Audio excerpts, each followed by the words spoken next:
بسم اللہ الرحمن الرحیم۔ جیسا کہ آپ سب احباب کو پتہ ہے، پچھلے دنوں پارلیمنٹ ہاؤس میں ایک سیاسی جماعت کے ایک رہنما خواجہ آصف، جن کا تعلق مسلم لیگ نون سے ہے، انہوں نے دین اسلام کے بارے میں بہت نازیبہ گفتگو کی۔ شعوری طور پر یا غیر شعوری طور پر اس کا علم ہمیں نہیں ہے کہ انہوں نے کس بنیاد پر اور کس طریقے سے کی، مگر کہنا یہ ہے کہ آج اس نے بات کی، اس رہنما نے، اس سے پہلے بہت سی جماعتوں کے جو رہنما ہیں بہت بے دریغ اور بغیر سوچے سمجھے یا پھر سمجھ کے یا نادانی یا نااہلی یا ناعلمی یا دین سے دوری، کچھ بھی آپ کہہ لیں، بات کی۔ اس طرح اکثر دوسری جو جماعتیں ہیں وہ بلا دھڑک کوئی بھی بات کسی بھی طرح سے کہہ جاتے ہیں، لیکن کچھ عوام کے حلقوں میں کچھ جگہوں پر بہت رد عمل دیکھنے کو آتا ہے، لیکن اکثریت ہماری اس سے دور ہے۔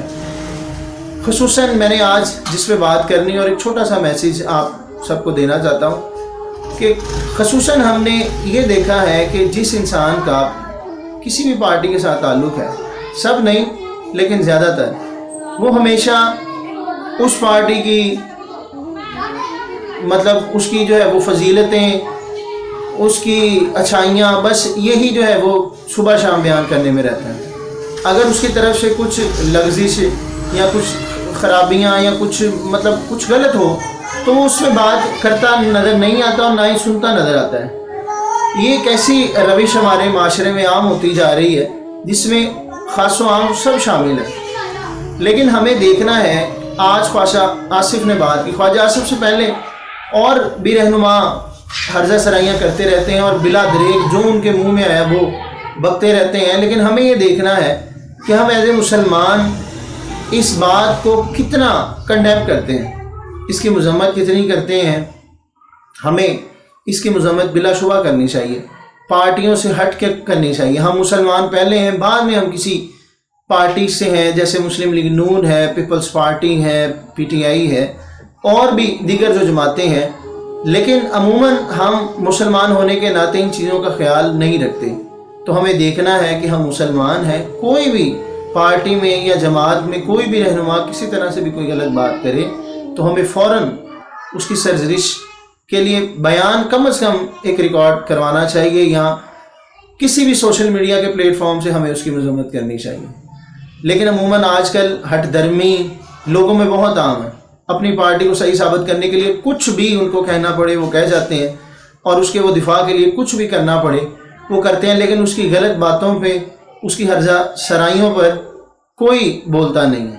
تو اس روش کو دور کرنا ہوگا، ورنہ جن لعنتوں کے وہ مستحق ہیں اس میں ہم لوگ بھی ہو سکتے ہیں۔ بے دریغ اپنی پارٹی کا دفاع، اور ایک چھوٹی سی بات، ایک چھوٹا سا واقعہ، آپ نے وہ بات تو سب نے سنی ہوگی کہ ایک قوم کو اللہ تعالیٰ نے تباہ کرنے کا ارادہ کیا، فرشتے کو کہا کہ جاؤ اس کو تباہ کرو، تو فرشتے نے کہا کہ یا اللہ، وہاں پر تو تیرے برے بندوں میں سے ایک نیک آدمی ہے، تو کیا کروں میں، اس کو چھوڑ دوں؟ اللہ نے فرمایا اس کو سب سے زیادہ تکلیف دو، اور اس کو اتنی تکلیف دو کہ اس کی آواز مجھے یہاں آسمان تک آئے۔ فرشتے نے جہنم سے گرج لی اور اس زور سے اس آدمی کو مارا کہ اس کی تکلیف کی آواز اللہ کے عرش تک گئی اور باقی بستی کو تباہ کر دیا گیا۔ بعد میں اس نے حکمت پوچھی تو اللہ نے فرمایا کہ یہ مجھے تو پکارتا تھا، لیکن اس نے کبھی غلط بات پہ اف تک نہیں کہا۔ یہ غلط ہوتا دیکھتا تھا، غلط ہوتا سنتا تھا، لیکن اس نے کبھی بھی اس کو غلط نہیں کہا، لہذا یہ میرے ناپسندیدہ بندوں میں سے ہے۔ جو لعنت ان پہ برسی وہی لعنت اس پہ برسی ہے۔ تو آج سیاسی ورکر ہونے کے ناطے، سیاسی کارکن ہونے کے ناطے ان باتوں کو اگنور نہ کریں۔ آج مسلم لیگ نون کی بالکل خاموشی ہے، وہ اس بات پر کوئی جو ہے وہ ری ایکشن نہیں کر رہے، حالانکہ ان کے رہنماؤں میں سے ایک رہنما ہے خواجہ آصف۔ اسی طرح پہلے پی ٹی آئی، پیپلز پارٹی، جو کوئی بھی بکواسات ان کے رہنما کرتے ہیں اس پہ اس پارٹی کے ووٹر یا سپورٹر کی مکمل خاموشی ہوتی ہے۔ تو لہٰذا ہمیں دیکھنا ہے کہ ہم اللہ کی لعنت، اللہ کے عذاب کو دعوت نہ دیں کہ جو ان پہ برس رہی ہے وہ ہم پہ بھی برسے۔ بس یہ پیغام تھا۔ اللہ آپ سب کا حامی و ناصر ہو۔ السلام علیکم۔